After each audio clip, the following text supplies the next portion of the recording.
pretty good violinist as well. So if you see this picture from way back of me playing what looks like a piano, we're going to talk about that in just a little bit.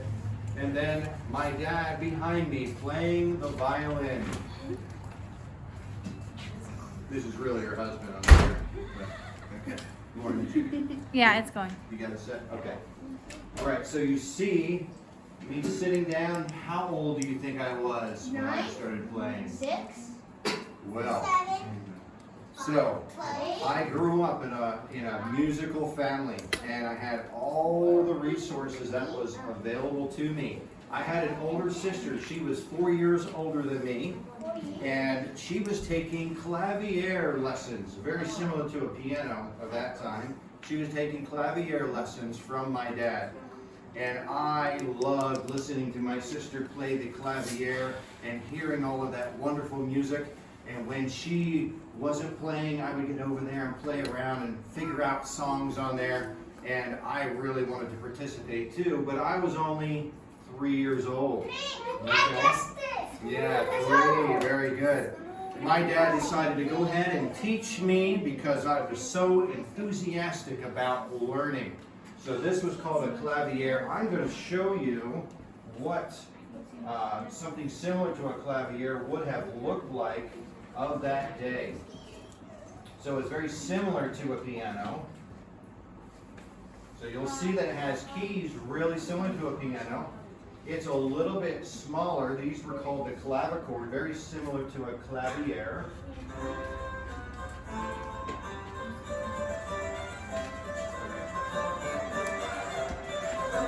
So you see the strings going across, and then when they hit the hammer, a little piece of copper would hit the string.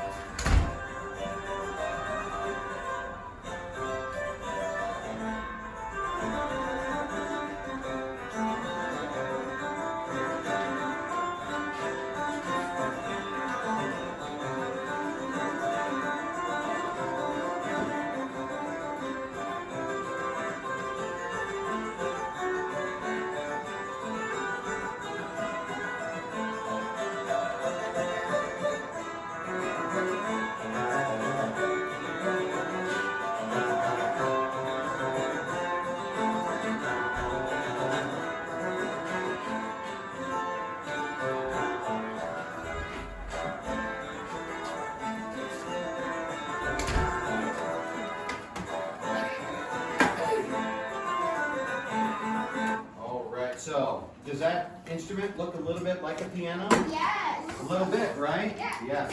So what was the same like a piano? It had keys on it, right? Did it look like it was a little bit smaller than these keyboards? Yes. A little bit smaller, right? Okay. But that is what I had to originally play on. And there were pianos around at that time, but they were harder to get and they were very expensive, but they were around.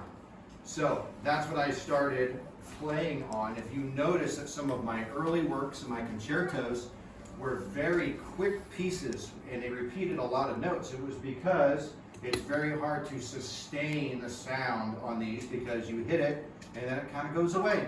I can't hold the note down. There was no pedals on those, so I couldn't make that sound to sustain.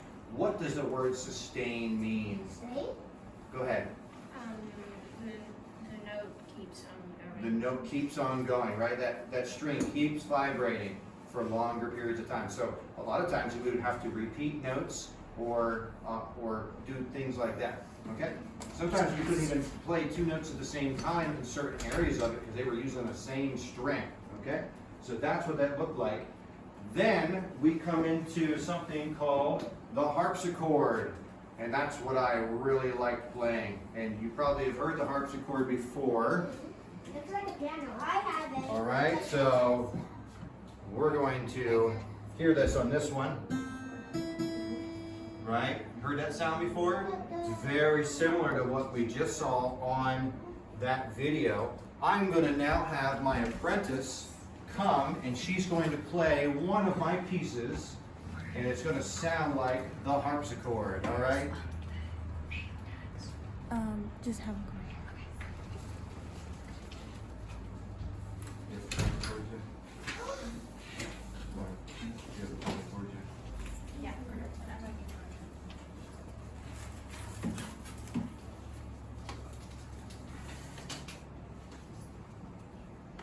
she's going to be playing something called Sonata in C.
Very nice. Thank you. That was amazing. Yes. I can't even play a single one. Very good. So, does that sound like a piano?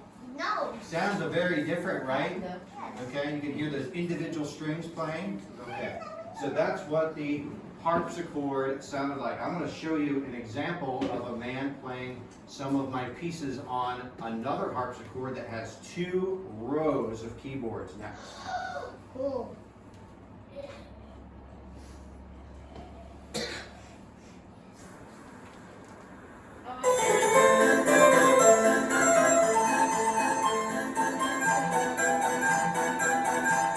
called the Turkish March.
So, he plays a lot of upbeat music, right?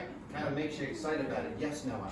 But most of the songs that I've been know. You knew those? Good. Okay. Most of them, not all of them. So when I was 5 years old, I was already composing pieces all by myself. What does it mean to compose a piece of music?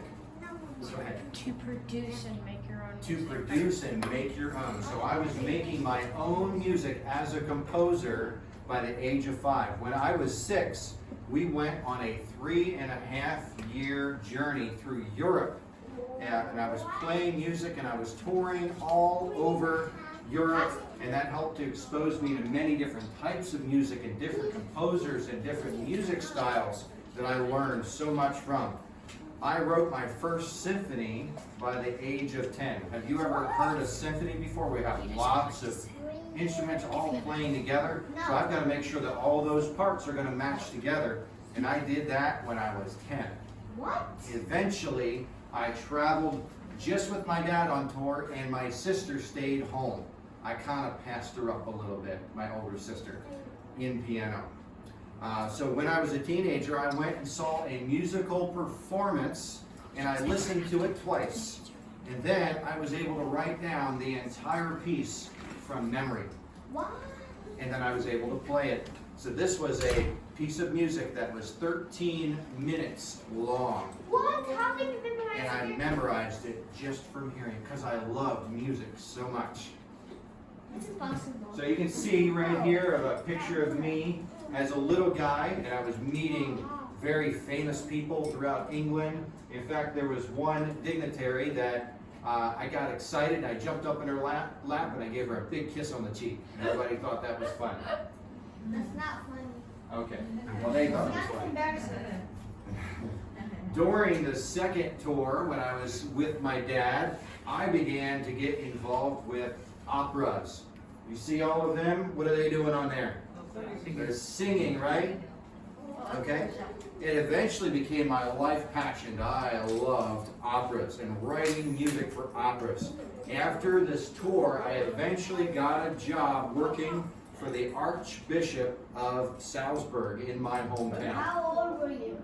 I was a teenager at that time, and I got to write symphonies and sonatas and string quartets. What's a quartet? Anybody know? No. Quartet. I don't know. What's a quarter? Oh. It means a fourth of a dollar, right? Yeah. Okay, so quartet means 4 instruments playing together. So you might have like a violin and a viola and maybe another cello, maybe you could have a bass violin play with it, another violin too. You could. I mean, technically it's strings, so I guess you could do that. But usually, but you could do that. Yeah, that would work. Or yeah. So piano is like string and percussion together. So that usually they use ones that you're holding and playing. So I got to write those concertos, which are some other pieces that you just heard, and many other things to include writing for operas. So one of the things I really wanted to do, though, was to write music for operas. But the opera house in my hometown of Salzburg had just closed down, leaving me no opportunities. Even Mozart's got bad jokes, right? Dad jokes. Eventually, I became very good friends with another composer named Hayden. Haydn. Yes, I said it wrong. Franz Joseph Haydn. He was another very famous composer, and we used to play strings together. So he would play, he really liked writing music for violins, and I would go over to his house and we would play. He would play on the violin, and I would play on a viola, and we would play and write wonderful music, or play wonderful music together. How old were you? I was in my early 20s at that time. Unfortunately, I died in my 30s when I was writing some of my greatest music. But I look pretty good right now, right? Okay, all right. So you came back to life? I guess so. I guess so. Thank So before I go on, I think we might have some people in here that have been practicing some Mozart pieces. Do we have anybody in this group? You did, right? Do you have your violin with you? No, I don't know what. Is it over here? I want somebody put. It's over here. Okay, you can go ahead and start getting your violin out. You know what it is. No, nope. Yeah. Me. Mhm. Not me, don't pick me. I don't want to play. I don't know how to play. Yep. Many of you already have played some Mozart pieces in your piano books. Yes. Yep. 5 minutes. I have a book that is supposed to be here. Okay. It was made by Mozart. This is what the music looked like that I was writing down. Sometimes I was writing really fast because I was composing it in my head, and then I was trying to get it down on paper as quickly as possible before I would forget it. So that is what that music looked like. We have nice printed music now, and yes, they were making copies of things, but sometimes you would have to make hand copies at that point. I wrote 27 concertos. Those are musical pieces They're very large compositions. These are pieces that take a lot of skill in order to be able to play them. And I played a lot of these concertos that I wrote myself because I was having a hard time finding a musician that had enough skill to be able to play these wonderful pieces of music. I also wrote several concertos for other instruments as well, like a horn. So what are some instruments that are a horn? What do you think? A trumpet. What else? Trombone. French. Horns, right? So I wrote for a lot of other types of instruments, and even a flute as well. Do tubas count as horns? Tubas count as horns too, which is very big. Yes. Yep. Okay, we're now going to listen to AJ play one of my pieces. And what piece are you playing? The Twinkle. Oh, did you guys know that I wrote Twinkle, Twinkle, Little Star? No. It wasn't called that, it was called something else. But he's going to play a piece for us now. I'm just gonna extend it.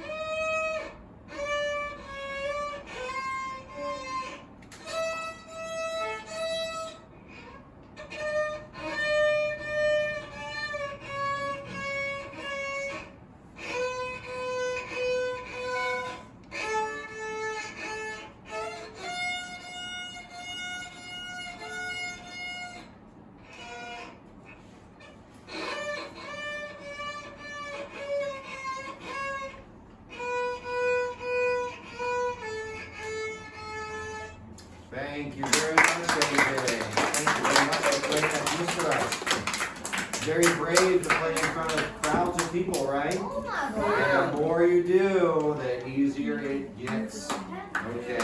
Yeah, play. All right. I'm now going to have my apprentice play another one of my pieces. Do you have it set up for you? You're going to do a harp? Okay. So she's now going to play one of my pieces on the harp. Have you guys seen a harp before? In person? Yes. Yes. I've seen it. I have. It's a very ancient instrument. Yes. How ancient are we talking? Very, very old. It's like one of the first instruments. Yep.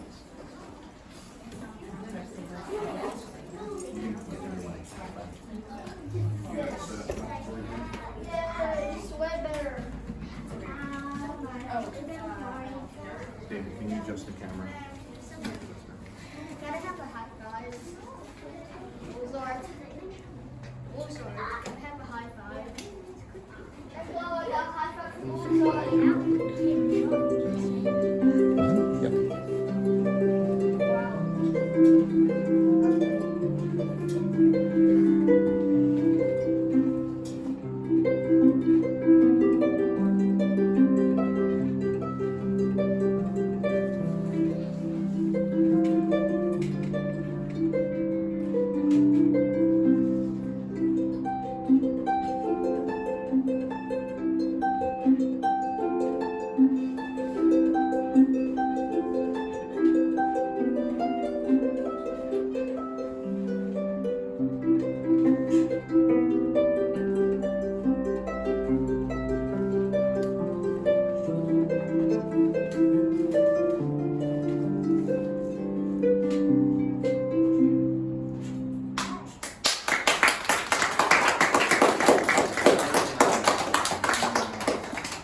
One of my famous pieces is Piano Concerto Number 20 in D minor. And there's about someone to come in the door, so you get room there. Awesome. Hello. One of the things that's special about this music is that I rarely wrote music in a minor key. So a lot of the music you've already heard, it's very happy sounding, right? So what's a minor key? Explain what that sounds like. Go ahead, Noah. It's a key that sounds either sad or scary. Sad or sometimes scary, right? David, I would like you to play minor key for me. Like a C minor. C minor, yep.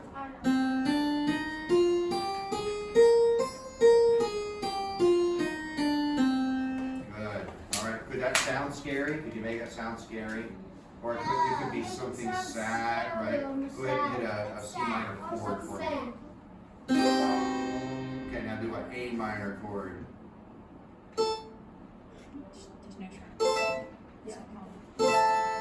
Right? So it has a sadder sound to it, right?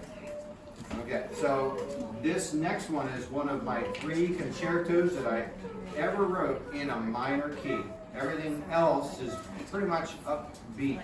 So I'm going to show that to you now. Concerto number 20 in D minor. D minor. I know what D minor is.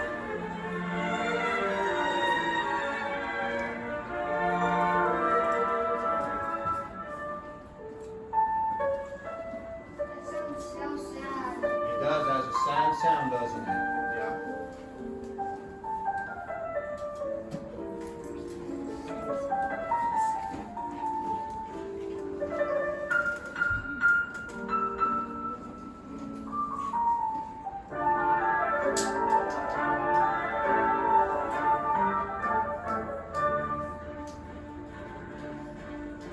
See how she's going like this, right? She's trying to build it up, right? That's what that piano sound, mezzo piano, right? And she's building it up and swelling in the music.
Expression, doesn't it? How long did it take you to make that song?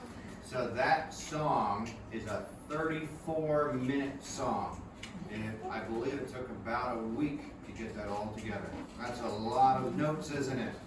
Did you notice that the conductor was also the pianist, right? So when she would get done playing that piece, you notice how she was directing all of the other instruments that were there? That's very unique, isn't it?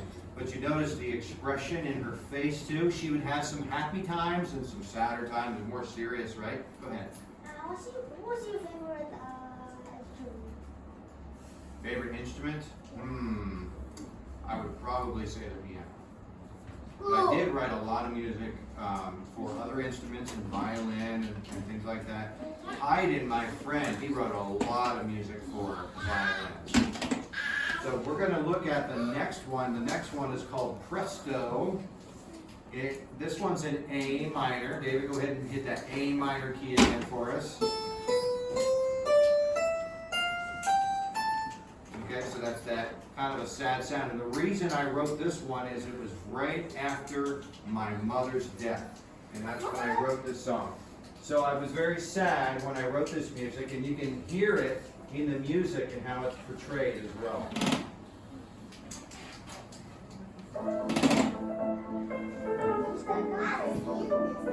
I've seen this guy. I've seen the monkeys. I've seen the monkeys too, just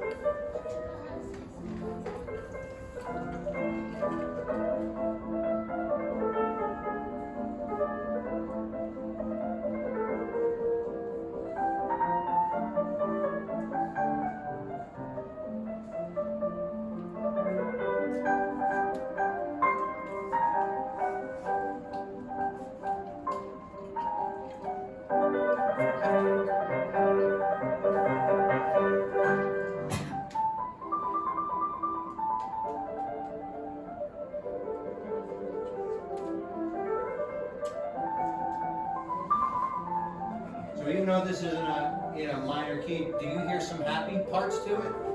Yes.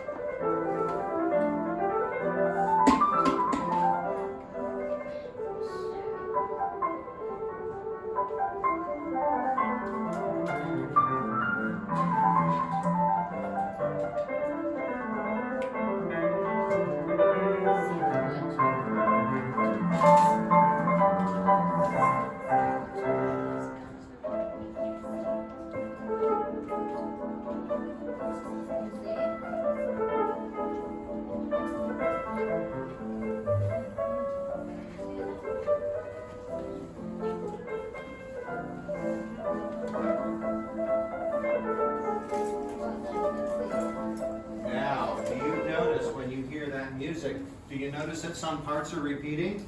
You're hearing those parts again, right? Well, that's what music is. It repeats some patterns. And then sometimes we will change that pattern just slightly so it doesn't get, what? Boring, right? We want to change some things. And you will see that there's a theme to it, right? There's a theme to the music. Okay, next, I'm going, so right after I wrote this one, I wrote another one, and that was Concerto number 21 called Andante, which my father, remember, he was an accomplished musician as well. He said that this one was astonishingly difficult. Means that was very difficult. It was very, very difficult to find someone that could actually play the music as well. So this music came to me at night while I was lying in bed, and I composed the whole thing in my head, and then the next morning when I got up, I wrote it all down. How did you memorize it though? It's just what my brain did. I was made for music. I'm going to play that for you next. Who made music? Concerto number 21, Andante. You've heard this one, right?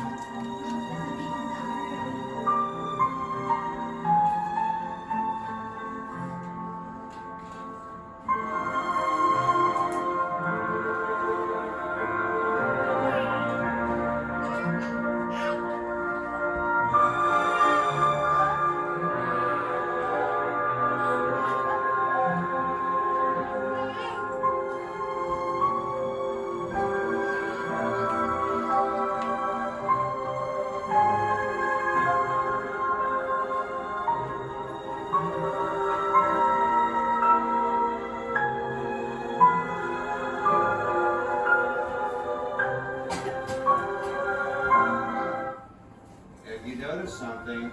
Noah's doing something when he's hearing his music. What's he doing? He's going like this, right? You can kind of feel the way that the music is going, right? You can feel that beat to the music, and it's flowing, right? It's almost like a dance almost, right? Of how it flows through the music.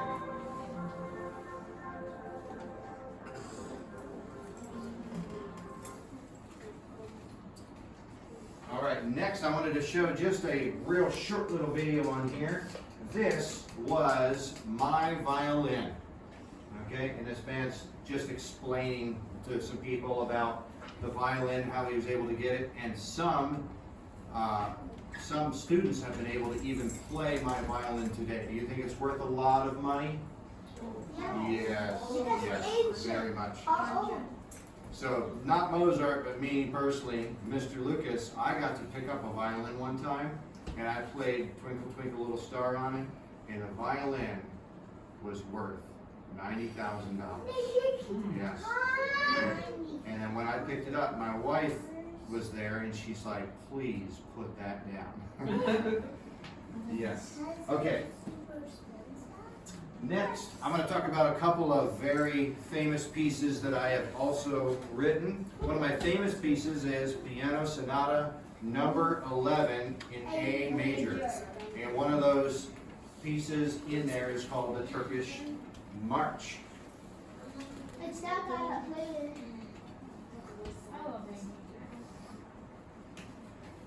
3 minutes off? Remember hearing this one earlier?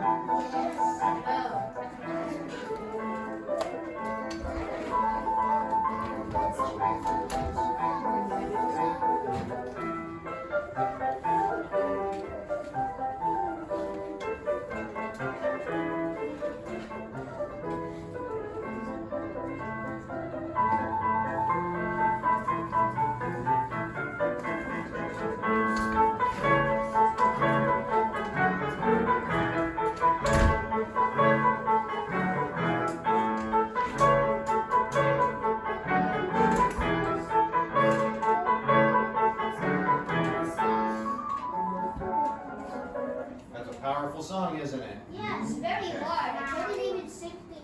All right, the next one, this is Sonata Number 16 in C major, and I wrote this to help beginner pianists to be able to develop their skills. In fact, we put a little clip of this one on our website this last week, and I wanted to see if someone could get it.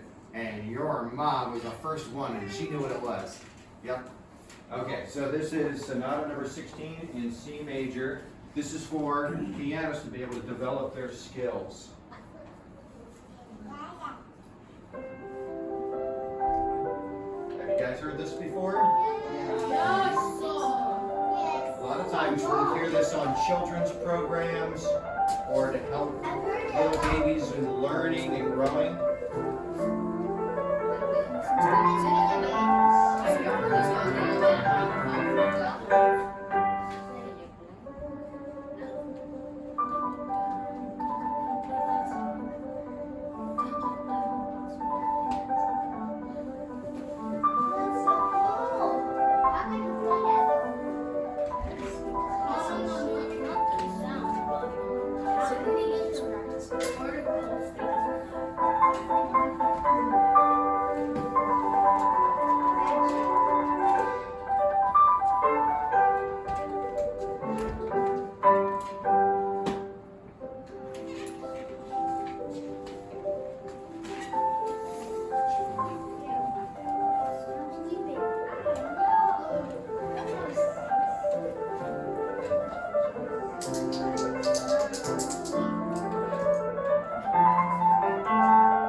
Repeating parts again, right?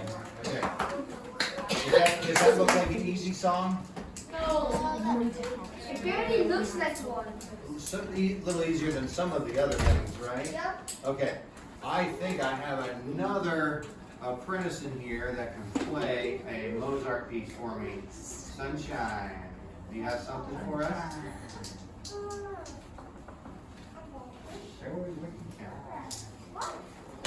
All right. Would you like it in regular piano sound? Yes? Okay. All right, let me set that up for you.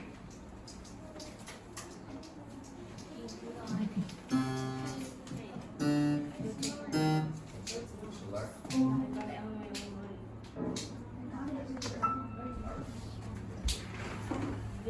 Rotate the camera over.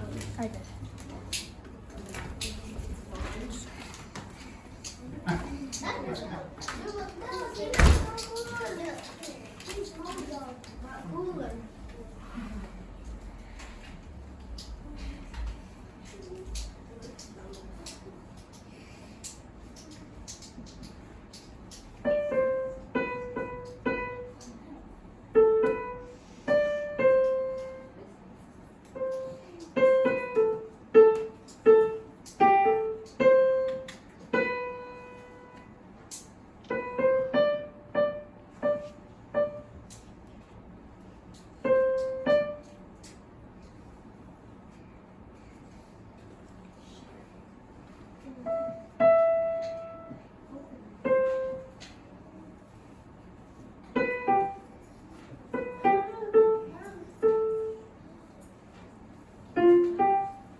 All right, thank you so much.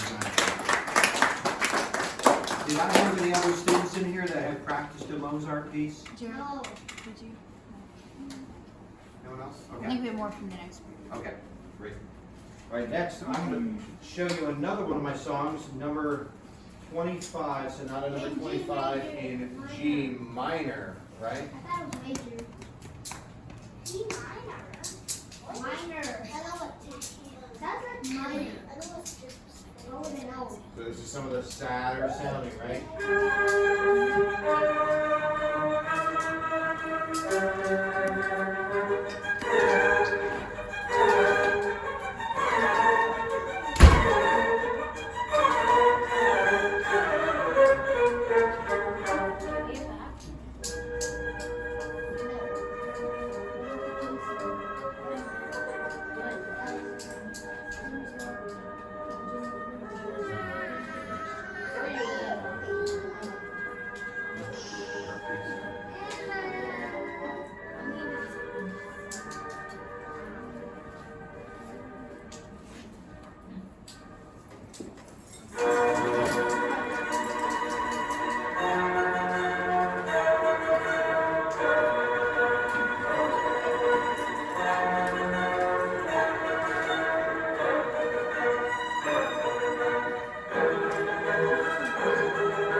That's a lot of notes on there, isn't there? You see that page?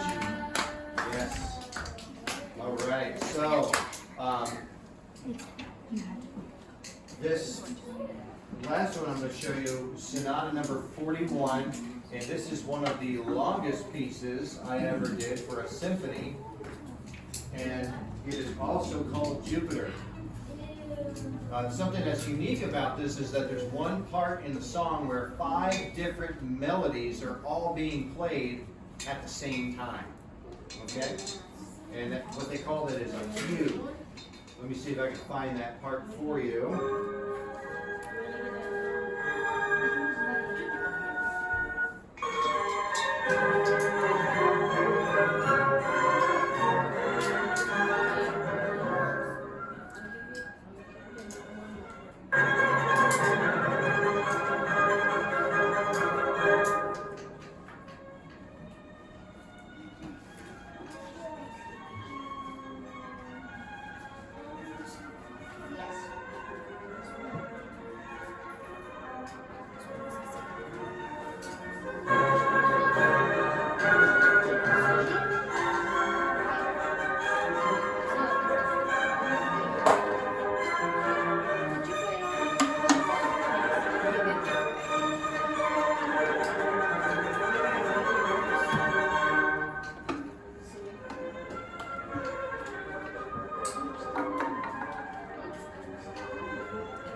All right, so that was called Jupiter. Next, I'm going to have a couple of my apprentices play something for you that's very unique.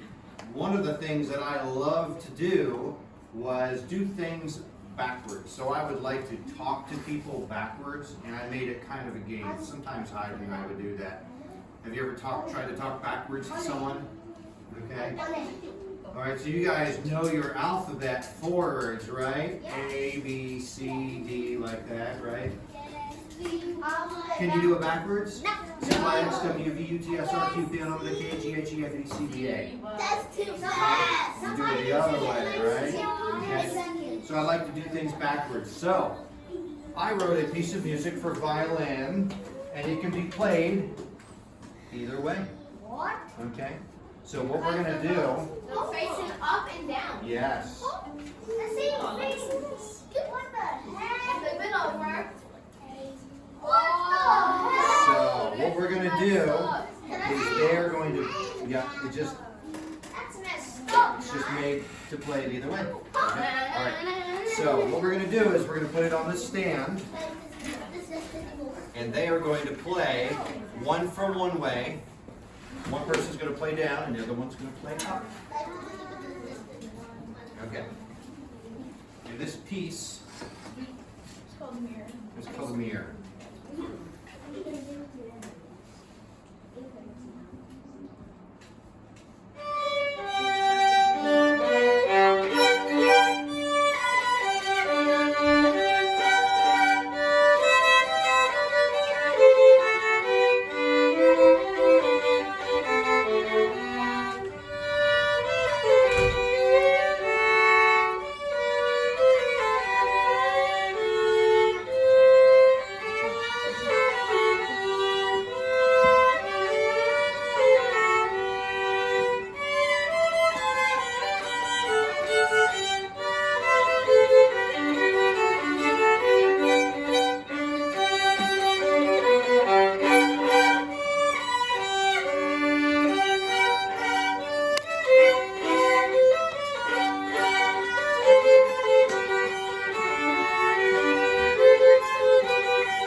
All right. Thank you. Even the backward songs could be so harmonious. Yes, sounded so beautiful together. So I told you about that I loved writing music for operas. So this is one of my famous ones called The Magic Flute. Has anyone heard that before? No. Yeah. Okay. The Magic Flute. So we are going to hear someone doing a vocal on here. Vocalist meaning that they're singing, right? That's an opera singer. And this is a soprano. And this music is written very high. There's only a few people that could actually pull this off and to be able to sing this high. So I'm going to go ahead and play this entire piece through for you. And an opera is a story, right? Remember, back then they didn't have TV, right? They didn't have YouTube. Okay? When people wanted to be entertained, they would go to an opera and they would have this whole story play out for them in singing form, song form, right? So let me go ahead and play that for you next.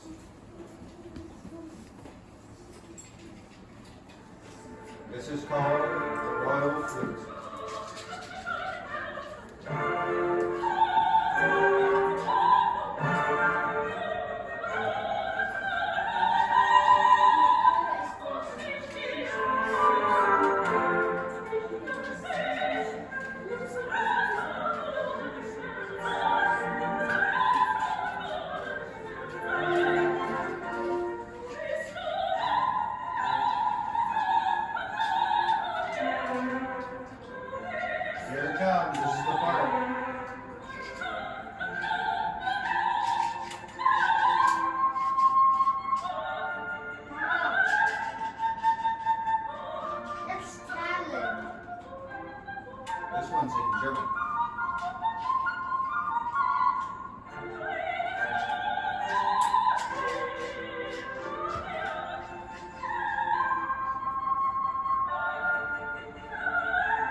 that is the magic flute. And that was one of those opera pieces I was very famous for. Thank you all for coming and hearing about my life story and my music today. We are now going to rotate into the next group. You're going to learn a little bit more.